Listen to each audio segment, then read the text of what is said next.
Իրականում սա կարևոր բարեփոխումներից մեկն է, եթե ավելի պարզ խոսենք արտահանումը խթանելու եւ արտահանման գործընթացները դյուրինացնելու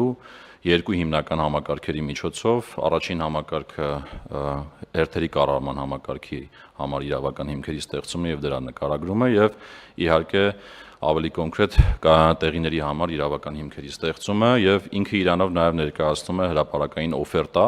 առաջարկ մասնավորին, որ միջև մեր մաքսակետերը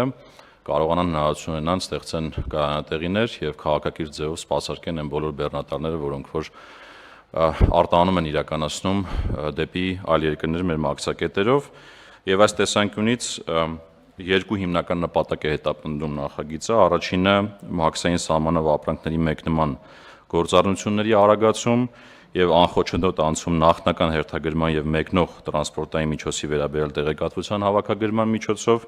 երկրորդը պետական սահմանի անցման կետերում տրանսպորտային միջոցների կուտակումների բացառում։ Նախ նշեմ ուրեմն առաջին խումբ կարգավորումները,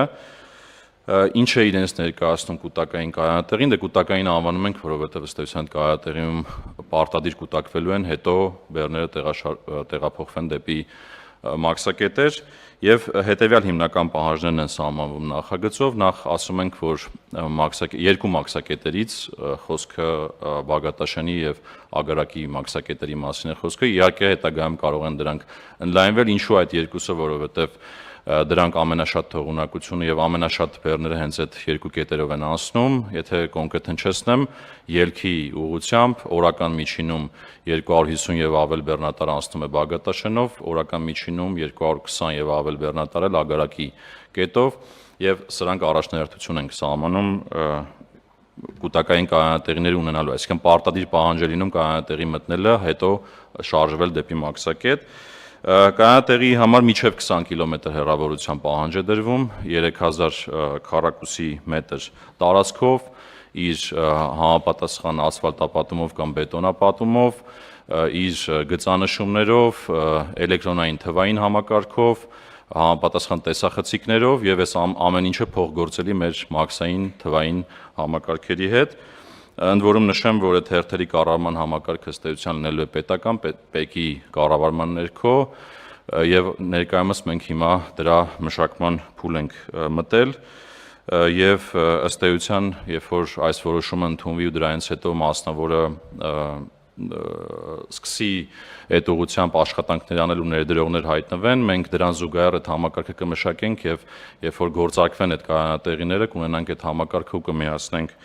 իրար եւ մի կարևոր հանգամանք այդ հերթերի կառավարման համակարգը նաեւ ինքը թափանցիկ է լինելու հասանելի բոլորին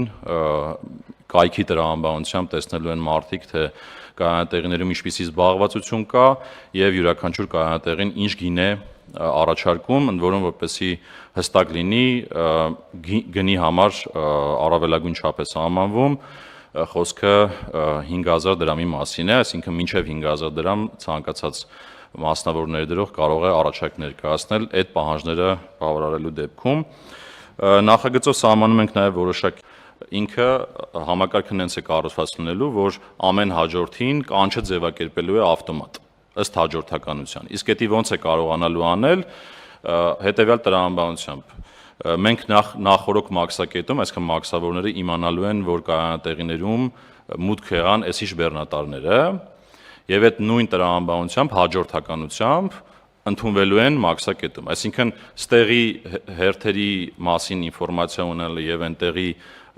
հաջորդականության մասին թվային համակարգում ինֆորմացիա ունենալը եւ իրար հետ կապելու միջոցով հնարավոր է լինելու հաջորդաբար կանչել են բեռնատարները որոնց հերթը հասել է Այսինքն թվային համակարգով ենք լուծելու այդ հարցը